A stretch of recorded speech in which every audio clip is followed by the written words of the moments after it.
Okay, so this is actually something I wanted to go over. Okay, wanted to do a reaction.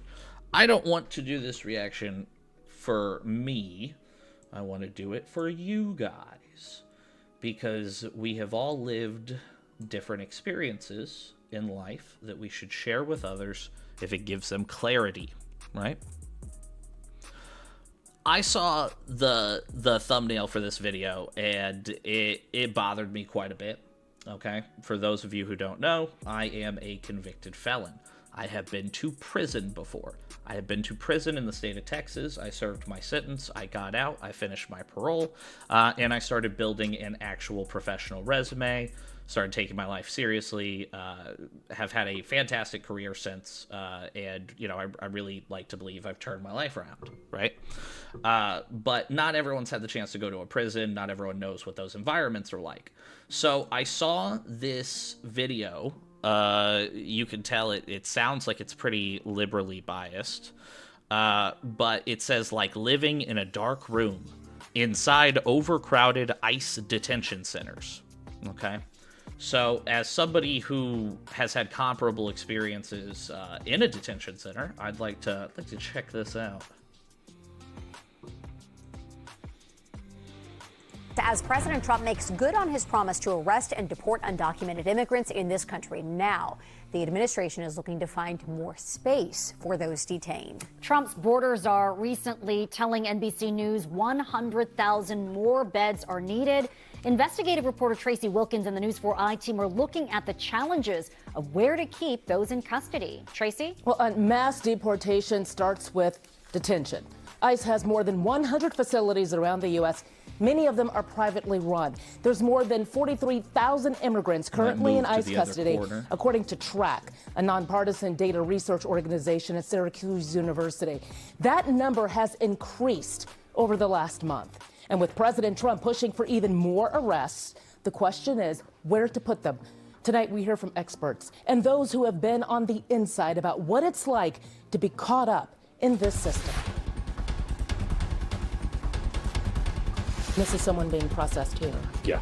At ICE's Baltimore field office, the goal is to move detained immigrants out of processing quickly. How long are people held here? So we don't want anyone here for more than 12 hours. But Director Matt Elliston says that's not always possible. Like yesterday, we had 40 people we had to send to Denver, Colorado. That's something that these people are going to be here for a couple days before we can make that change. Immigrants facing deportation are no longer housed in Maryland due to the 2021 Dignity, Not Detention Act, which prohibits governments from entering into contracts with ICE for detainees. I'm forced to separate them from their family and their attorneys and send them elsewhere throughout the country. That means locals detained are often sent to facilities in Virginia. Okay, so right off the bat, guys, I'm just going to let you know this is an emotional conversation for some people. But once again, for me, it's just a logistics thing, okay? And especially on this topic, because like I said, I've lived through it, okay? So a couple things I want to point out to you.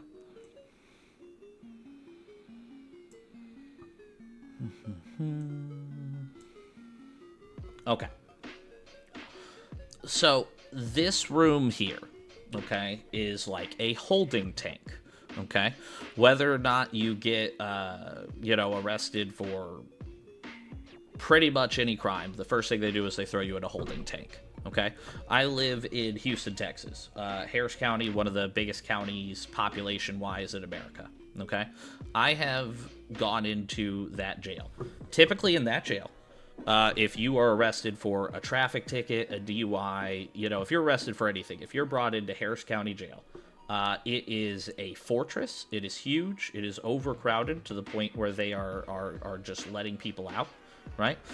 A room like this would be packed in your standard jail in any city in America, okay? This detention center would be crowded to the gills, okay? You like when you get thrown into a tank, most of the time it's all concrete, okay? It's just concrete with concrete benches around the edges. Sometimes there's a few metal benches in the middle of the room. Sometimes there's a TV, sometimes there's not. Most of the time there's not when you're in your initial holding tank, when you're first detained and you're processed in. Okay. In Harris County, if you get put into a bare concrete room like this, okay, which once again, I'm just keep referencing Harris County because of my personal experience in a busy city jail, right? When you first process into Harris County jail, the jail in Houston, Texas, you are in a room like this for roughly 2 to 3 days, usually, okay? You are on these concrete benches, and every single room you are in is full. You get moved from one area to another area to another area for about 2 to 3 days. After 2 to 3 days, you get a bed, which is where they send you upstairs to more of a dormitory environment. But it is not uncommon for just your average person who, like I said, this is not prison. This is just a county jail. This is a cop has accused you of a crime, and they felt they had enough evidence to detain you. No judge has weighed in on it yet. But you even being charged with like traffic tickets in Texas, you are in rooms like this for 3-4 days at a time. For legal purposes, the buildings are very well air conditioned, so the buildings are always freezing. They take your clothes, they make you change into the equivalent of potato sacks, so very degrading, very cold, very uncomfortable, right? And then literally the only thing that's in that room that is like a tangible object is a roll of toilet paper, so that other guys can shit in front of you. That is the experience that the average American citizen has, right? That's not somebody who has been convicted of a crime. That's not someone who is heinous or malicious. That is just any person who gets arrested in Houston, Texas can go through that, right? Charges can be dropped the second you make it to a courtroom, and you still have to go through that, right? So when you tell me that these guys are in cruel and unusual conditions, okay, I am more than willing to listen. But when you show me this room, okay, with like a water bottle, okay, fun fact, in most jails, you don't get water bottles. You drink water out of the sink.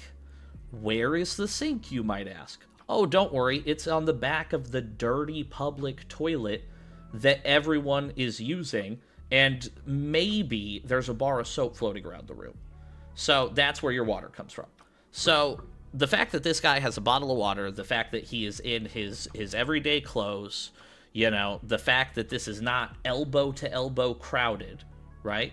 That tells me that these conditions aren't even as bad as the average Americans, right?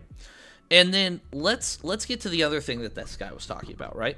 This guy was talking about how because he can't store illegal immigrants in Maryland, right? There's some law in Maryland, some fancy law that says essentially, okay, we have to ship people to other states in order for ICE to work with them.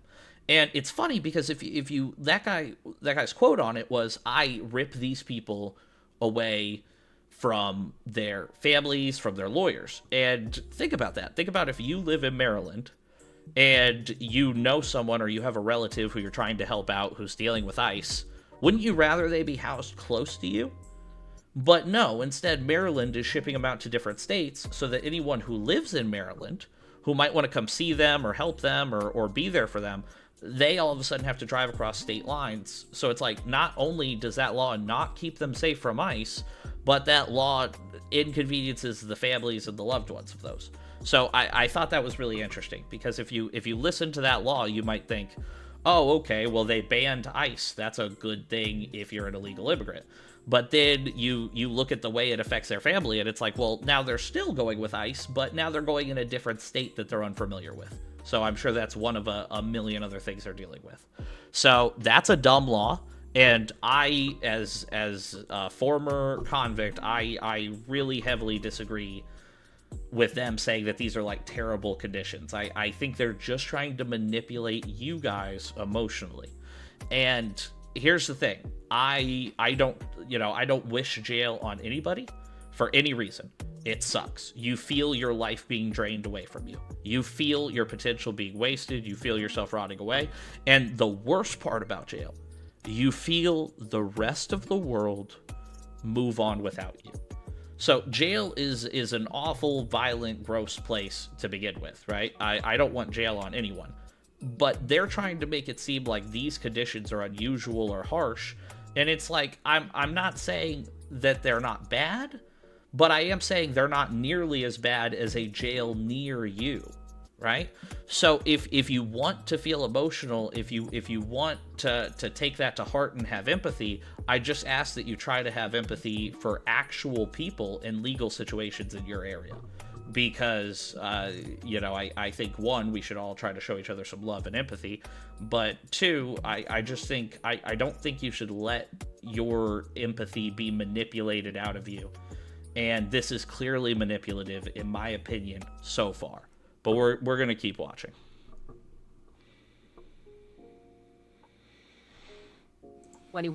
Dignity, not detention. I'm forced to separate them from their family and their attorneys and send them elsewhere throughout the country. That means locals detained are often sent to facilities in Virginia, like Farmville or Caroline, or Moshannon in Pennsylvania if there's room.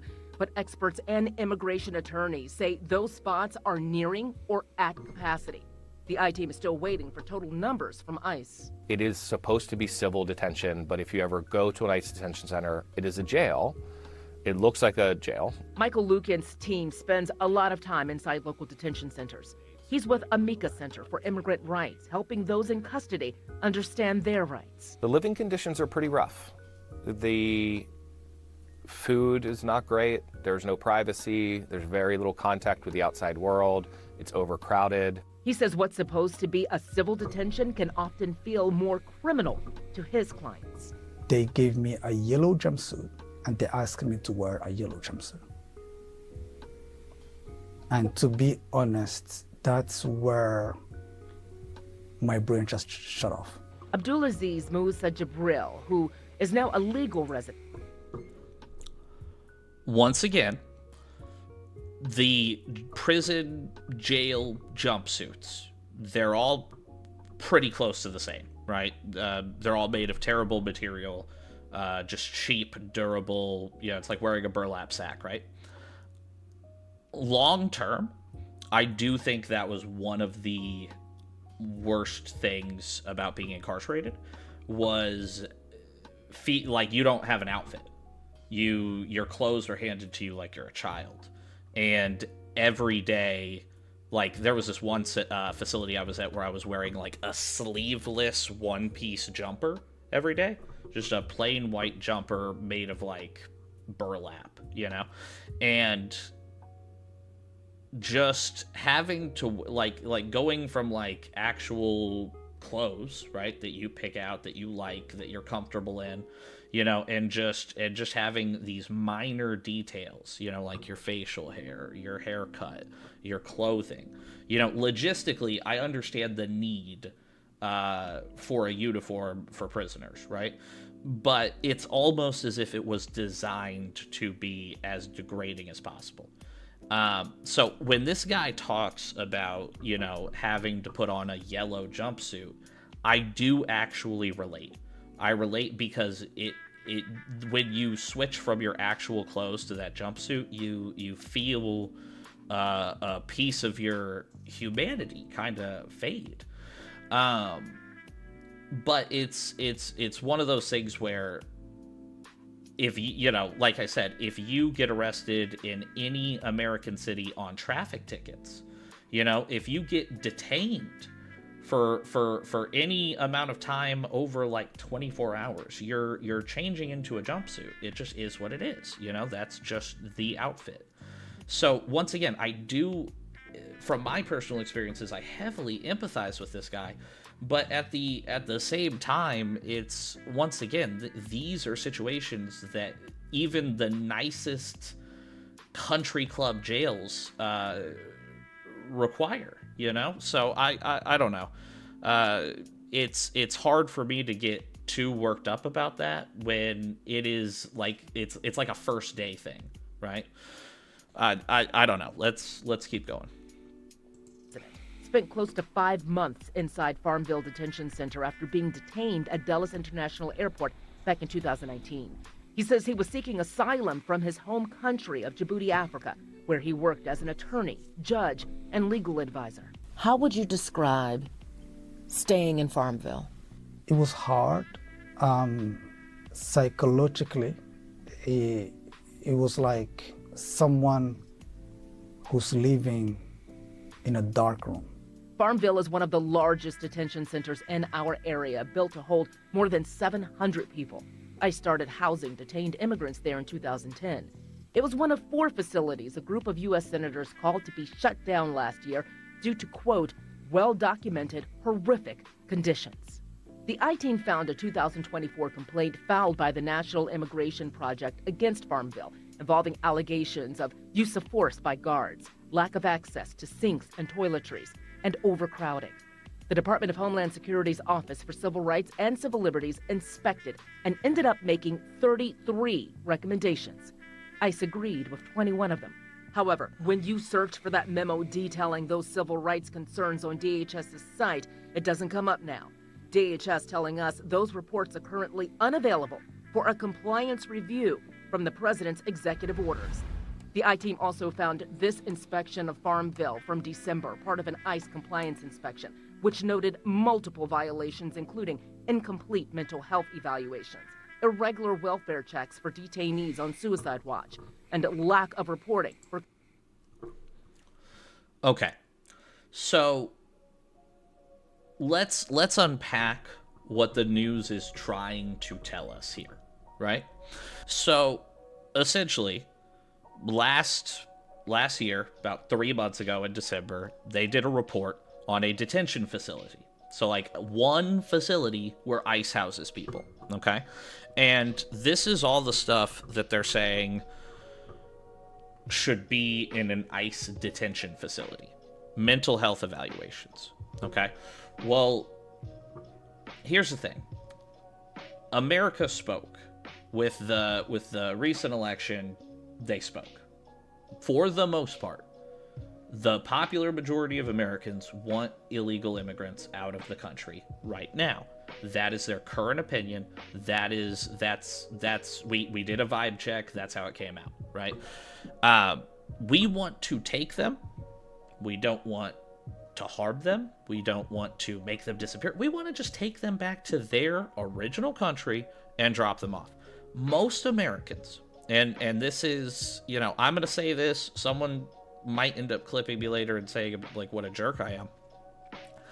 I don't think most Americans think that right now, if we are putting someone on a plane and sending them home, we need to do a mental health evaluation or a communicable disease check, okay? I would argue, and I'm not going to sound like a great guy here, so get ready for that, but I would argue that if we have these countries that we are shipping, you know, people back to, and they have agreed to take these people, it is on them, upon arrival, to do a check for communicable diseases, to do a check for mental health, right? That is your citizen.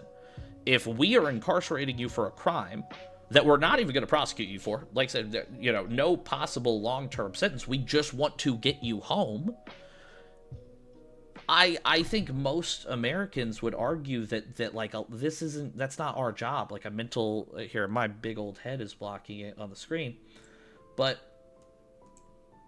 I don't think most Americans would say, like, we should, okay, like, you want to deport people, should we give them mental health evaluation? Because, like, let's say we do a mental health evaluation, and it turns out that you're crazy, right? Okay. Do you think that's going to stop them from getting deported? Based on what the president has said, if anything, it would make them a higher priority to deport. So let's say we find something in a mental health evaluation. What are we doing? We're putting you on a plane and sending you away, supposedly in a day or two. So, you know, welfare checks. Okay. So if everyone who is detained, okay, is in this facility because they are illegal immigrants, right? And and the argument from the left is that these people are illegal immigrants. They are not criminals. They're not criminals. They just came here illegally. They're decent people who just had to do some extreme thing to come here. Okay. Well, if they're decent people who just did something extreme to get here, then why would we need to do welfare checks on them? welfare checks are done in prison when someone is likely to hurt someone else or when people are likely to hurt themselves. So if you're just a good, regular guy who's not starting fights, not starting trouble, and you're in a facility with a bunch of other well-meaning people who are of the same mindset, there shouldn't be any sort of violence or conflict. But the fact that they need to do more welfare checks, according to this report, means that the people that are in these facilities, the people being deported, there's probably a high rate of violence in there, which, I don't care how you feel one way or the other, but be informed. Use your head. Draw these connections, right? Like, Suicide Watch. Okay. Well, once again, if these are just good people who are here living their best life, doing everything they can, and we're going to send them home, and, they still have the option of legal asylum. Like the guy we're watching in this video, he was put in this facility, so he was either deported or they were trying to deport him, right? Otherwise, there would have been no purpose for him to be in this facility, and now he is a legal citizen living here legally, right? Which, God bless him. I welcome him with open arms. I hope he enjoys it. I hope he contributes to our fabric, right? But the thing is, if you know that you have still the opportunity to come back legally, if you are a good, hardworking person, like, why are you on Suicide Watch, right? People who work hard and generally do well at life and generally are good people. I mean, some would argue that it's fear. I would rather kill myself than go back to my country. Why? Because in your country they'll kill you? Sounds like the same thing. So it's why are these people in this facility on Suicide Watch? Is it because they're terrified of going back to their country? Is it because there was alternative purposes to them being here other than just like living a regular life, right? Like, why are all these things necessary for an ICE facility when we're just sending people out, right? Communicable disease, right? So once again, if somebody is an illegal immigrant and they are here and they have some sort of crazy communicable disease that they are transferring to people, once again, do you think the current administration, the current regime, the current people in power, do you think if we find out that someone has a contagious disease, I mean, do you think we're not going to get rid of them? Because I think they would, once again, I think that would make them, if anything, a priority to get rid of. So it's like, they're trying to ask for all this stuff, but it's like, okay, well, these are facilities that you're supposed to be at for a day or two, and then you're supposed to go home. It's like, dude, this is, it's like you want us to give 90 services away in a 2-day jail stay. You sit in your cell, it sucks, eventually you'll get shipped back to wherever, and then your government needs to help you figure it out. That's why you have a government, right? That's what governments are for, is situations like this, but maybe on your side. I don't know. I don't mean to sound too harsh. I mean, obviously, these people are going through an ordeal, right? I can't imagine being separated from my life, my family, my friends, and shipped to the other side of the world. I couldn't imagine it. But at the same time, I think we can have empathy. I think we can recognize the difficult experience that these people are going to have to go through, but we can also be logical and say, but the end goal is to free up resources so that the average American can have a better life. And unfortunately, I'm in favor of that. I truly am. We pay way too much in taxes to have anyone but us prioritized. I firmly believe that. So, for communicable diseases. The I-Team reached out to ICE and Avion, which runs Farmville, about those complaints. We're waiting on a response. Really, from the beginning. Okay. Here's another thing I want to point out. Okay.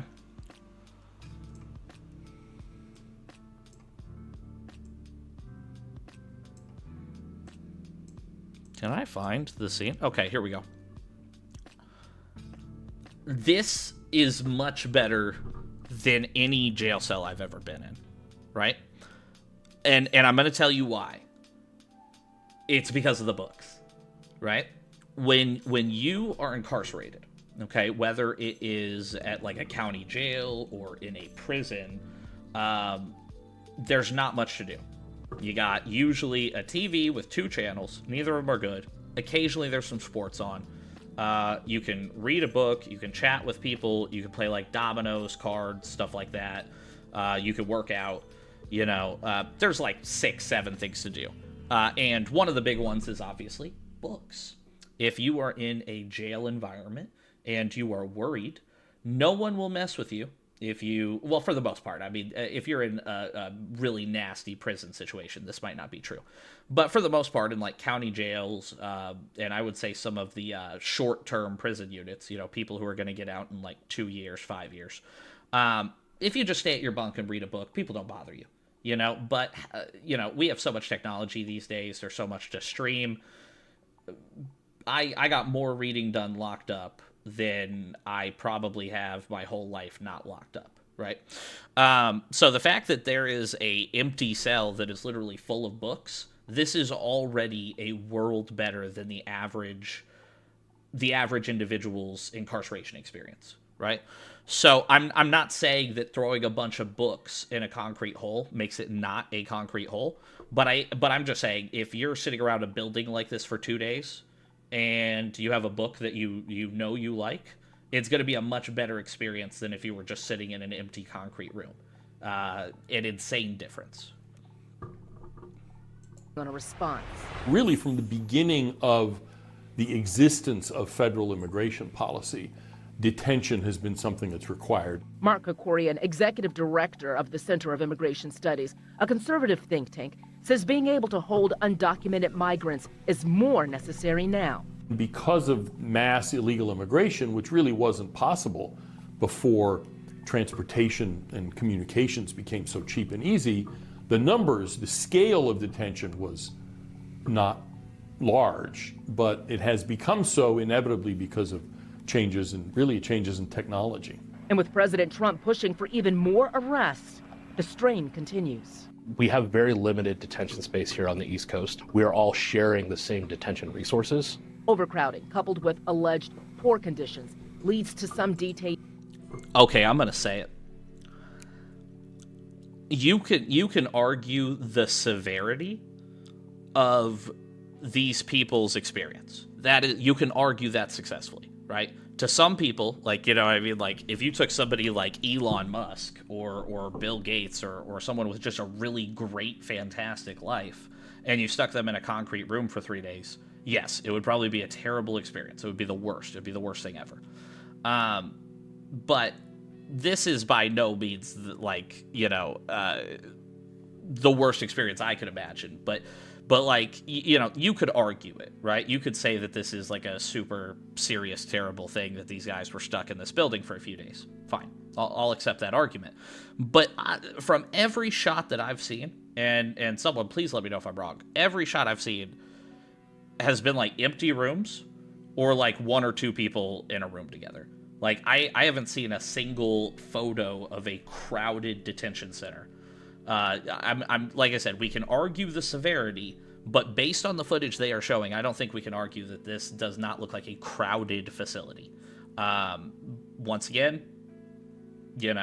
maybe someone else sees different, but I'm not seeing a single shot of. We haven't seen one crowd. We haven't seen one crowd. There have been nothing but pictures of 1 or 2 people in the same room at the same time. It just seems to be like if you were doing a story, a genuine, honest story over overcrowding in prisons or overcrowding in a jail, the first thing I would take a photo of or shoot video of is crowded conditions. Detainees leaving the U.S. on their own, according to Lucas. It is not odd for us to hear from clients that they are getting what we call detention fatigue because they just can't take the isolation. We have talked.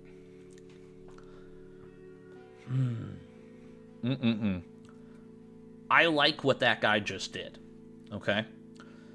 He didn't refer to them as detainees. He didn't refer to them as prisoners. He referred to them as clients. That's interesting. in the professional world, I like to call customers clients because it sounds more official. It sounds like I'm giving you a long-term service, right? But this is a guy who works for a immigration or like an immigrant rights association, right? If he's mostly representing people who are being detained, I just find it interesting he refers to them as clients. I don't even know what conclusion to necessarily draw from that, but that interests me. Talk to advocates who have said that people found the conditions within detention so deplorable that they deported themselves. I think that statement. That's the goofiest shit I've ever heard. Here's why that was such a goofy, softball, loaded question, right? I just want to do a quick breakdown of this. So, she said the conditions in the detention facility are so bad that people were deporting themselves.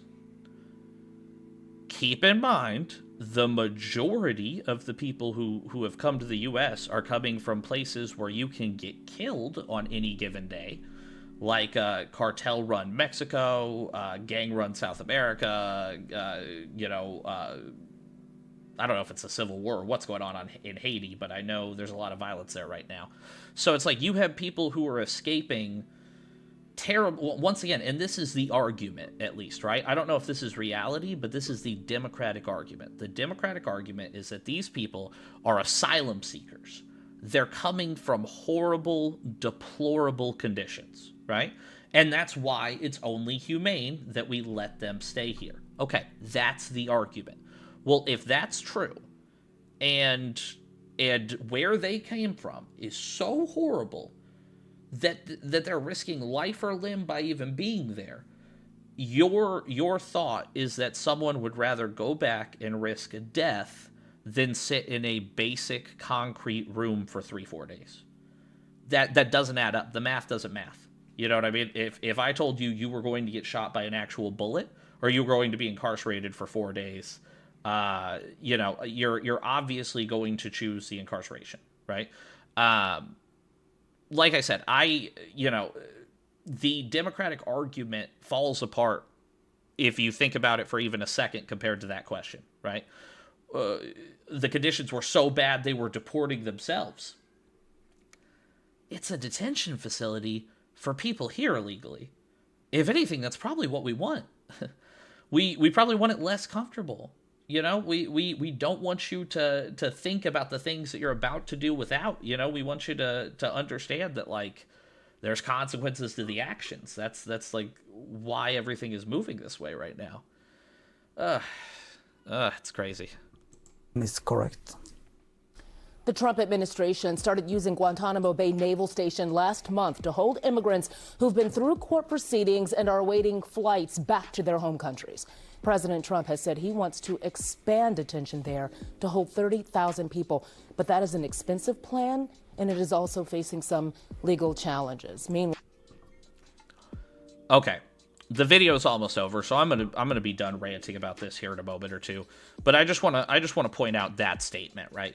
The thing that she is afraid of is that it will cost a bunch of money to store people in Guantanamo Bay, which is a facility we already have, we've already built, we've already put taxpayer money into, and we don't use.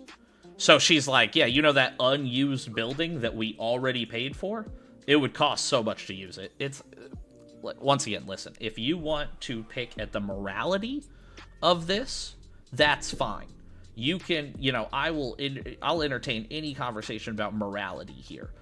But for you to logistically say that your big fear, coming off of all this emotional hype, your greatest fear is the cost of it?